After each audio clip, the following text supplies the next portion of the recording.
Au Au revoir. revoir. L'Iran affirme avoir attaqué Israël suite à l'attaque israélienne au siège de Damas. D'après l'Iran, l'attaque est terminée de leur côté. L'Iran dit avoir voulu donner une leçon à Israël. Elle a aussi affirmé qu'en cas de réponse israélienne, l'Iran attaquerait de façon plus forte et significative.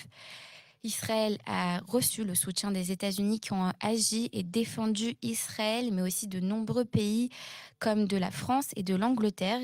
Israël a aussi reçu le soutien de nombreux pays arabes comme l'Égypte, le Qatar et l'Arabie saoudite. Alors, l'aile belliciste du cabinet appelle à une réponse significative de l'attaque aérienne. Le ministre des Finances Smotrich exige une réponse ferme et affirme que si nous ne répondons pas, nous nous mettrons en danger existentiel immédiat. Le ministre de la Sécurité nationale, Ben Gvir, appelle également à une réponse israélienne forte. Il a notamment dit que les concepts d'inclusion et de proportionnalité sont des concepts qui ont disparu le 7 octobre.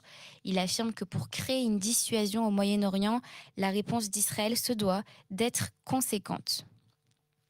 Le président du camp étatique, le ministre Benny Gantz, de son côté, a évoqué l'attaque iranienne, affirmant que l'Iran s'est confronté à la force du système de sécurité israélien. D'après lui, l'Iran est un problème mondial et le monde s'est solidarisé avec Israël face au danger. Il a rajouté que l'incident n'est pas terminé. L'alliance stratégique et le système de coopération régionale qu'Israël a construit doivent être renforcés.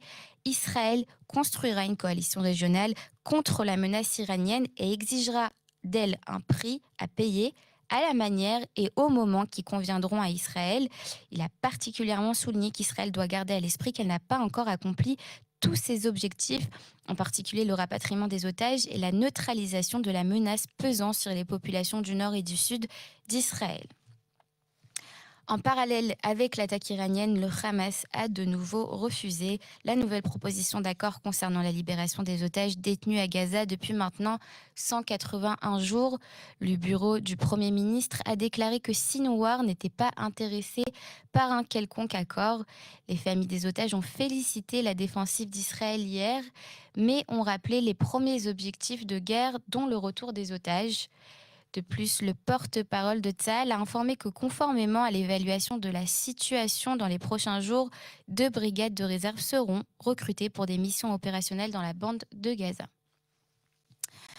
Ce soir avec nous, Stéphane Juffa, analyste stratégique et rédacteur en chef de la Metula News Agency, pour nous éclairer sur cette situation en Iran, mais aussi dans le sud, à Gaza.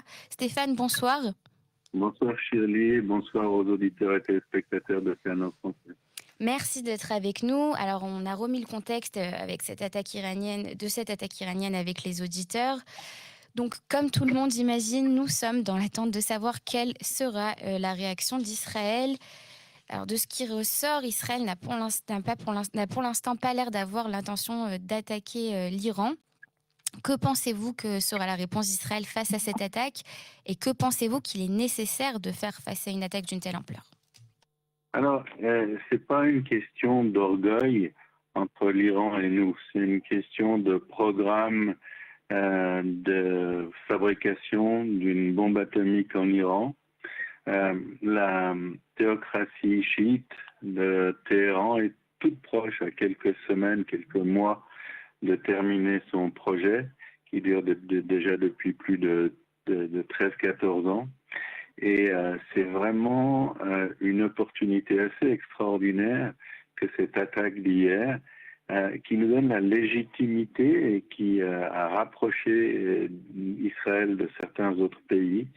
Et je pense qu'au niveau tout à fait stratégique, il faut absolument utiliser cette opportunité afin de détruire les principaux sites de ce programme de fabrication de bombes atomiques, parce que si on ne le fait pas, on va se retrouver très bientôt avec un Iran nucléarisé, et là tout sera beaucoup plus compliqué, parce que faire la guerre à un pays de 80 millions d'habitants comme l'Iran, qui possède des missiles balistiques, c'est déjà compliqué, mais si l'Iran possédait la bombe atomique, ce serait encore plus compliqué, encore plus dangereux, à la fois pour Israël, mais également pour l'Europe, parce qu'on l'a vu hier, ces véhicules de transport de bombes atomiques que sont les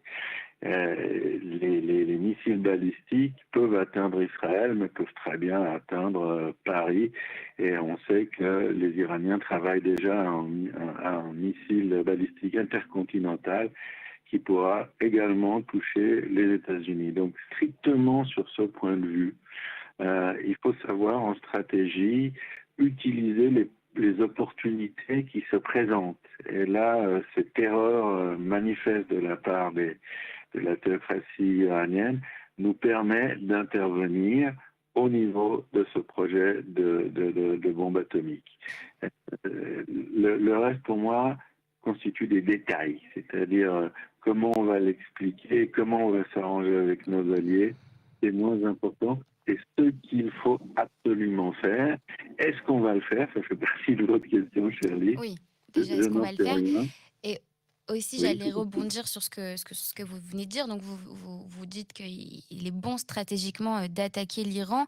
Mais alors quand? Est-ce qu'on doit attaquer tout de suite? Ou alors, comme le suggère Benny Gantz, attendre encore un peu, se concentrer pour l'instant sur les autres objectifs de guerre et attendre, je ne sais pas combien de temps, quelques semaines avant d'attaquer l'Iran? Ou alors vous suggérez qu'il faudra attaquer là tout de suite, à chaud? on doit attaquer quand on est prêt. Mais on a eu tout le temps nécessaire pour se préparer. Ce qui s'est passé hier n'est pas intervenu comme une surprise pour nos analyses stratégiques. Et nous savions, non seulement nous savions que ça allait arriver, mais j'ai quelques doutes qui me laissent à penser que cette attaque sur le quartier général des passes d'Aran à Damas était une sorte de provocation pour ouvrir cette brèche. C'est des choses qui se font dans la stratégie militaire pour engager, pour provoquer les Iraniens afin qu'ils fassent l'erreur qu'ils ont faite hier et pour nous donner une brèche, parce que comme vous l'avez très bien dit lors de l'émission de ce soir, eh bien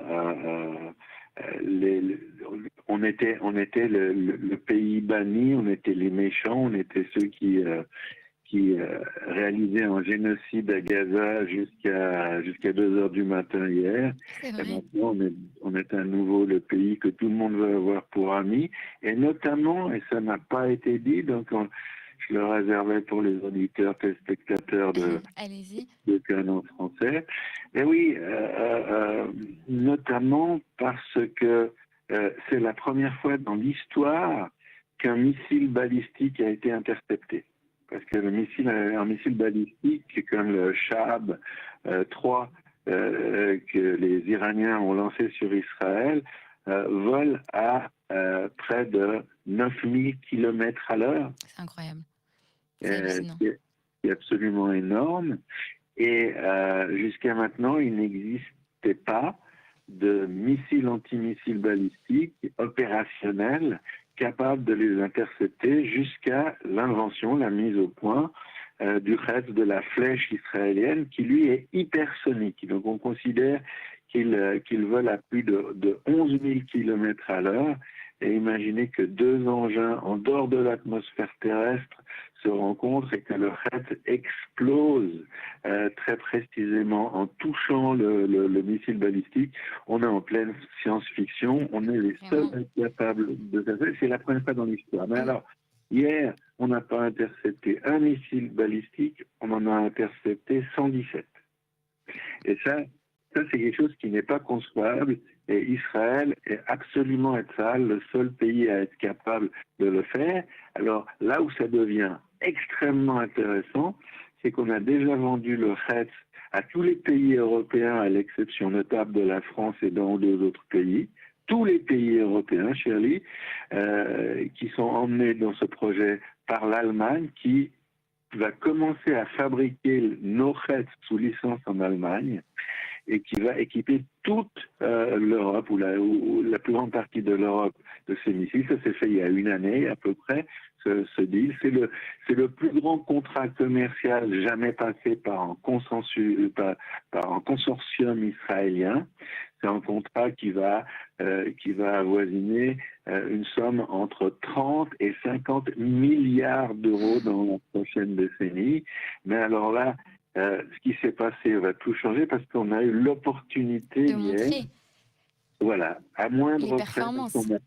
on n'a pas eu de tués, on n'a pas eu de dommages très importants en Israël. Et je vous assure que tous les yeux des stratèges militaires de tous les pays, à commencer par nos voisins, l'Arabie Saoudite, le Qatar, le Koweït, les Émirats Arabes Unis, ont été fixés sur les résultats de ce qui se passait. Et la question ne se pose même pas.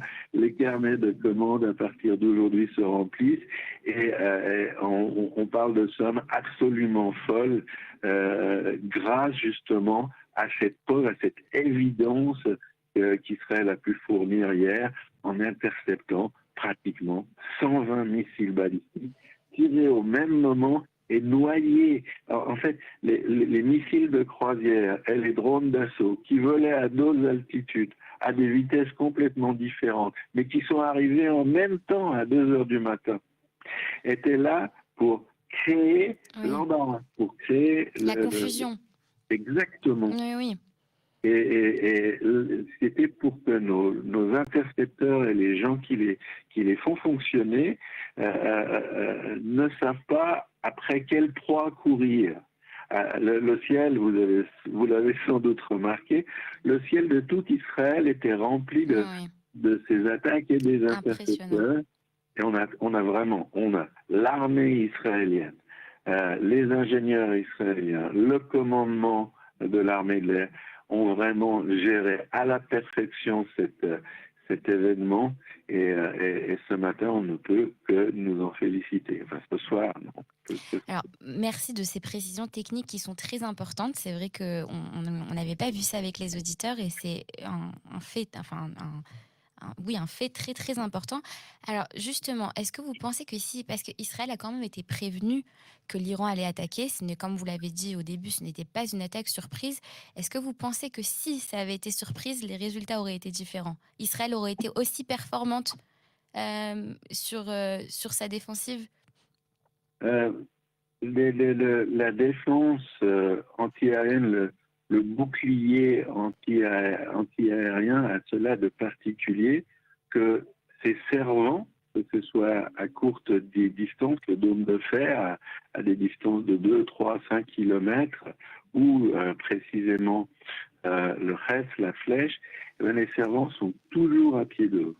24 heures sur 24, 365 jours par année, parce que ça peut venir d'ailleurs, ça peut venir, comme ça c'est déjà arrivé, on a eu des missiles balistiques iraniens, les Shahab 3, qui ont été tirés depuis le Yémen par les fameux Houthis, les supplétifs de l'armée iranienne. On les a déjà interceptés, mais c'était un à la fois. Hein. Et donc, on est toujours à pied d'eau.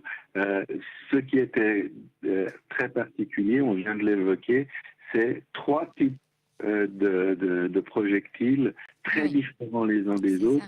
Et également, il y a eu des tirs des Houthis et il y a aussi eu de nombreux tirs de roquettes et de drones d'attaque de la part du Hezbollah, plus d'une 50aine, au même moment, sur les mêmes zones. Inférieur technologiquement, l'Iran a habilement organisé cette attaque afin que tout arrive sur Israël au même moment, mais ça n'a pas suffi. C'est une défaite cuisante pour l'Iran.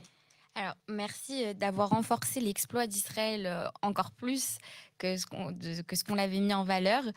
Donc, en fait, finalement, Israël a été gagnant sur tous les plans, puisque vous l'avez dit au début, cette attaque ouvre éventuellement une possibilité légitime d'attaquer l'Iran en retour.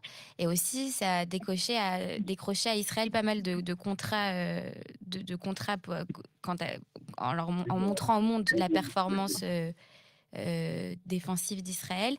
Alors, Que pensez-vous justement de tout le soutien qu'Israël a reçu de la part de la communauté internationale, des pays arabes comme le Qatar, l'Arabie saoudite, l'Égypte, qui ont aussi apporté leur soutien?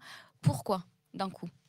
Parce que ces pays arabes sont des pays musulmans sunnites et que ça fait 900 ans que les sunnites sont en guerre avec les chiites, dont la théocratie persane, la théocratie iranienne est le chef de file incontesté. La dispute, ce sont leurs pires ennemis. On peut dire que par exemple pour l'Arabie saoudite, il y a plus d'antagonisme, davantage d'antagonisme entre l'Arabie saoudite et l'Iran qu'entre Israël et l'Iran. Donc c'était cette crainte et les Saoudiens sont aujourd'hui très nettement soulagés, comme ces autres pays arabes sunnites qui représentent l'immense majorité du monde arabo-musulman, alors que les chiites ne représentent que 200 millions. Que 200 millions, c'est difficile à dire, que Oui. ça à peu près 10 millions, mais 200 millions sur 1,8 milliard de musulmans, y compris les chiites. Donc ça nous donne une échelle. Et puis, les Européens et les Américains n'ont pas fait ça pour nos beaux yeux, quoique les vôtres soient effectivement très jolis, mais ce que les Américains, les Français qui ont également participé à l'interception, la première interception au plus proche de l'Iran, les Britanniques et encore d'autres forces, ce qu'ils recherchaient, eh bien, c'est de se protéger eux-mêmes, parce que comme je viens de dire, l'Iran court en direction du développement de sa bombe atomique et les Américains, les Européens ne sont pas dupes. La cohabitation avec un Iran toujours aussi agressif qu'aujourd'hui, mais doté de la bombe atomique, ne serait pas uniquement très désagréable pour Israël, mais également pour toutes ces puissances. Je dirais que l'intervention de ces alliés stratégiques est tout à fait naturelle quand on considère la menace que fait peser sur eux le projet de bombe atomique, connaissant les objectifs politiques, les objectifs religieux et les objectifs militaires de la théocratie iranienne. Alors Stéphane, dernière question sur l'Iran avant de passer, vers le sud d'Israël. Si maintenant Israël était amené à répondre à l'Iran et décider d'attaquer, est-ce que cela déclencherait une guerre de grande ampleur finalement? Et non Ouais. plus, cette sorte de jeu, aérien qui se passe, en ce moment entre le nord et le nord d'Israël et Israël, l'Iran, le Liban et Israël? L'Iran et Israël. C'est une excellente question. Alors, pas une très grande guerre, mais une guerre très longue. L'Iran, c'est 80 millions d'habitants. Nous, c'est 10 millions d'habitants. Et ce qu'on a à faire, c'est simple. Toute autre réaction de la part d'Israël que des frappes conclusives sur ces sites de développement de la bombe atomique n'aurait aucun sens. L'Iran ne serait pas obligé de répliquer très rapidement, elle pourrait prendre son temps, mais de réplique en riposte, ça pourrait vraiment durer très longtemps, ça pourrait durer des années ou des décennies, peut-être et probablement jusqu'à la disparition du régime iranien. Donc c'est un petit peu ce qu'on a connu jusqu'à maintenant avec le Hamas à Gaza, mais à une toute autre échelle, c'est-à-dire que tous les 3 mois ou tous les 3 ans ou tous les 5 ans, on aura des échanges du genre de ce qu'on a vu hier avec un très grand pays. Et aujourd'hui, c'est très intéressant de le relever, l'Iran a donné tout ce qu'il avait. C'est-à-dire que ces missiles balistiques Shahab 3, c'est le nec plus ultra de l'arsenal iranien. Ils n'ont rien d'autre. S'ils recommencent demain, ça aura les mêmes résultats. Ce n'est pas aléatoire. C'est-à-dire que en ayant les mêmes armes et les mêmes personnels à l'œuvre, on a les mêmes résultats. Donc l'Iran ne peut rien faire. L'Iran ne peut pas s'opposer à une attaque israélienne ces prochains jours. Elle n'en a pas les moyens. Et que je répète, l'Iran a donné tout ce qu'il avait. Mais sur la durée, Shirley, si on parle de 5 ans, de 10 ans de confrontation, de 20 ans, pas forcément tous les jours ni tous les mois, vous l'aurez compris, eh bien, il est tout à fait probable que le niveau technologique de l'Iran s'améliore et qu'il parvienne, il n'y a même aucune raison que cela n'arrive pas, qu'il parvienne à développer d'autres armes qui nous mettent plus en difficulté qu'aujourd'hui. Donc, c'est ce qu'on envisage avant de décider d'une frappe de réponse de notre part. On doit absolument envisager toutes les répercussions possibles, et on n'a pas commencé hier matin, hein, et pour savoir si on peut se le permettre et quelles dispositions il faudrait adopter, quelles modifications il faudrait faire avant de se lancer dans un conflit sans fin. Mais est-ce qu'on a vraiment le choix? Est-ce qu'on peut laisser l'Iran se doter d'une arme nucléaire? À mon avis, la réponse est clairement non. Merci Stéphane pour toutes ces précisions sur cet événement iranien qui s'est passé hier. Alors, avec tous ces événements, il y a aussi une information très importante qui est sortie. Le Hamas qui refuse de nouveau la nouvelle proposition d'accord de libération des otages. On nous dit aussi qu'Israël s'apprête à rentrer dans Rafah. Ils ont rappelé, Israël Tzal a rappelé des réservistes, 2 brigades de réservistes. Que se passe-t-il au sud? Va-t-on un jour revoir ces otages? On en est où? Alors, 2 brigades de réservistes, c'est à peu près 10 000 soldats. Ça ne suffit pas pour terminer la guerre à Gaza. Ça veut dire que pour le moment, et ces réservistes ne sont pas entrés à Gaza, ils ne vont pas entrer à Gaza, ils vont simplement renforcer le pourtour, la frontière entre Israël et Gaza. Et ce n'est pas du tout la grande offensive dont M. Netanyahou nous parle jour et nuit. Dans le nord où je suis, hein, parmi les déplacés, parmi les gens qui ne peuvent pas rentrer chez eux, c'est pire encore, c'est-à-dire qu'il n'y a aucune opération stratégique du type qui pourrait changer la donne, qui pourrait permettre de rétablir la sécurité des 100 000 déplacés du Nord et qui pourrait, par exemple, me permettre de rentrer chez moi et aux journalistes de la MENA de regagner leur rédaction. Et ça, c'est terrible parce que rien n'empêche Israël ni personne de faire ce qu'il faut. On a l'armée qui est mobilisée, on a plus de 100 000 hommes qui sont déployés dans cette région et qui n'attendent que le feu vert du gouvernement qui ne vient pas. Et les gens autour de moi, les réfugiés, sont en train de devenir fous. On leur a demandé d'attendre. Mais aujourd'hui, ils me demandent 10 fois par jour ce qu'ils doivent attendre. Et ils ne le savent pas, on ne le sait pas, et ils deviennent impatients. Et comme on peut les comprendre, parce que la vie de palace pendant plus d'une semaine, ça devient vraiment très lourd et très désagréable, surtout si on est une famille de 4, 6, 8 personnes, comme il y en a dans les hôtels, notamment ici à Tibériade. Et puis alors, on ne peut pas séparer les zones de confrontation parce qu'on en a ajouté une autre. Il y a la question de savoir si le nécessaire, c'est-à-dire cette frappe sur les installations nucléaires en Iran va avoir lieu ou pas. Mais pour le moment, en instantané, ce qu'on peut dire, c'est qu'on ne se bat ni à Gaza, ni sur la frontière libanaise, ni contre l'Iran. Alors, cela dépend des choix, des décisions du cabinet restreint et surtout d'un monsieur qui s'appelle Benjamin Netanyahou. Et vous savez ce que je pense de lui, pas au niveau politique, je m'en fiche à la limite, mais au niveau stratégique, je pense que ce personnage manque totalement de compréhension et que ses décisions récentes n'ont ni queue ni tête et qu'il a les chocottes, qu'il a peur de faire ce qui doit être fait, mais il y a dans la réflexion et dans l'action stratégique des choses qu'on est obligé de faire. Et que si on ne le fait pas, on est en train, par exemple, de renforcer le Hezbollah.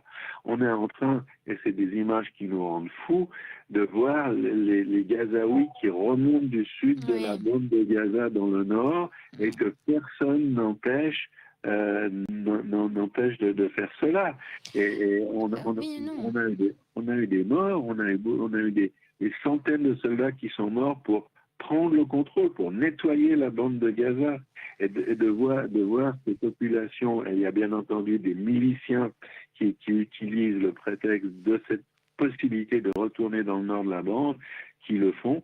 Donc aujourd'hui, vous me posez une question de savoir ce qui se passe au niveau militaire. Là, il ne se passe rien au niveau militaire. Dans le nord, on réplique aux attaques du Hezbollah en frappant très fort les bases depuis lesquelles leurs projectiles, surtout des drones d'attaque et des roquettes sont partis. Mais ce n'est pas en faisant cela, Shirley, qu'on va gagner la guerre, qu'on va changer la situation sécuritaire au nord et que je pourrais retourner chez moi et accessoirement les 100 000 autres personnes déplacées en Israël. Donc pour le moment, on ne fait rien. Et c'est une situation qui est très désagréable, qui est pressante et que si elle ne change pas, ces tout prochains jours va devenir carrément catastrophique. Merci Stéphane Dufat pour cette interview qui a été, comme d'habitude, très très intéressante. On espère vous retrouver bientôt sur les ondes de Cannes en français. Je vous souhaite de passer une bonne soirée. Moi, de même à tous les auditeurs téléspectateurs.